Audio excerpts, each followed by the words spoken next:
Hey everyone, Pastor Tom McMurtry from Liberty Baptist, back with another video on assurance of salvation. And again, we are looking at passages that are often misused by Baptists just to make people doubt their salvation, which I will never understand why they do that. But let's go look at one in the Gospel of John.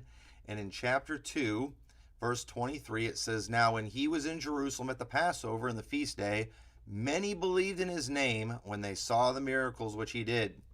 But Jesus did not commit himself unto them, because he knew all men and needed not that any should testify of man, for he knew what was in man." And so, there's people out there, they act like you just got to believe. It's just that simple. But, Bible talks about some folks that believe, but Jesus didn't commit himself unto them because he knew what was in them. Well, here's the question. What was in them? Why wouldn't Jesus commit himself to them? I mean, they believed on him.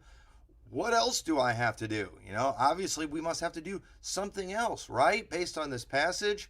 Well, and then often what they do, they don't get specific to tell you what you've got to do to get Jesus to commit himself to you. They just kind of leave you hanging and leave you wondering, and then, or just talk about, whatever problem they have in their life they're wanting to get rid of. And some of y'all are holding on to some sin in your life, and therefore he's not committing himself unto you. Well, is that what that's talking about? Well, here's the thing. I love what it says in John chapter 20 verse 30 when it says, "And many other signs truly did Jesus in the presence of his disciples, which are not written in this book, but these are written that you might believe that Jesus is the Christ, the Son of God, and that believing you might have life through his name." And we use that verse to prove, because it very directly and plainly states that it is believing on him. It is one of many verses in the Gospel of John, but they've got this one where it makes it sound like there's a little more to it. Well, actually, this verse does not make it seem like there's any more to it at all. These people just don't know how to read, or are just misapplying things, taking this out of context. So in the Gospel of John, we've been seeing miracles. In this chapter, we've been seeing miracles that Jesus did. Something that we also see throughout the Gospels is Jesus, whenever he would go and speak to towns and multitudes, sometimes they would receive him, other times they would want to kill him. One time they even went to cast him off a hill, trying to kill him. That kind of thing would happen to him many times, but his time was not yet. But we often see Jesus showing wisdom in dealing with the multitudes, because one of the things he had the ability to do was to see what was in man. That was something that he could do. That was another miracle. And that's what he's doing here in John chapter 2. So here's what this set means. It says, when he was in Jerusalem at the Passover and the feast day, many believed in his name when they saw the miracles which he did. I would agree, these people got saved when the many that believed. But this isn't everyone in Jerusalem. There's just many who are in Jerusalem.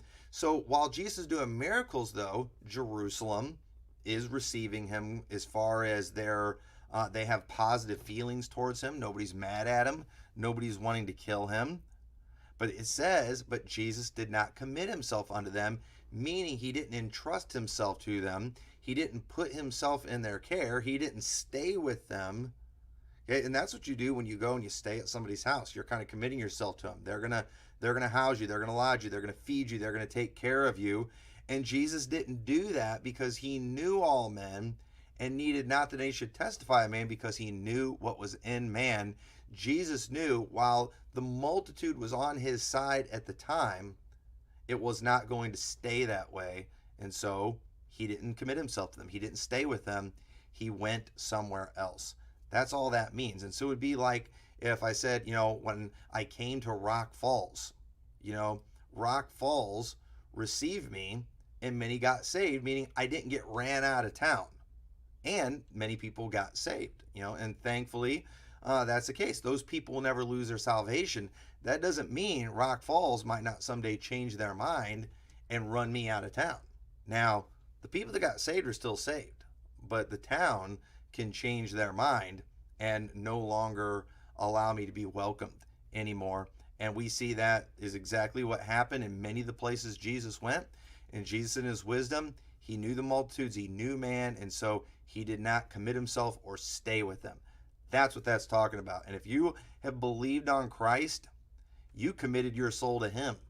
You're trusting in him. It's not him trusting in you. And people say things, well, yeah, you believed on Christ, but does he believe in you?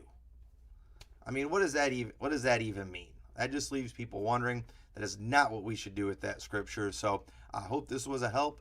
Thank you for watching.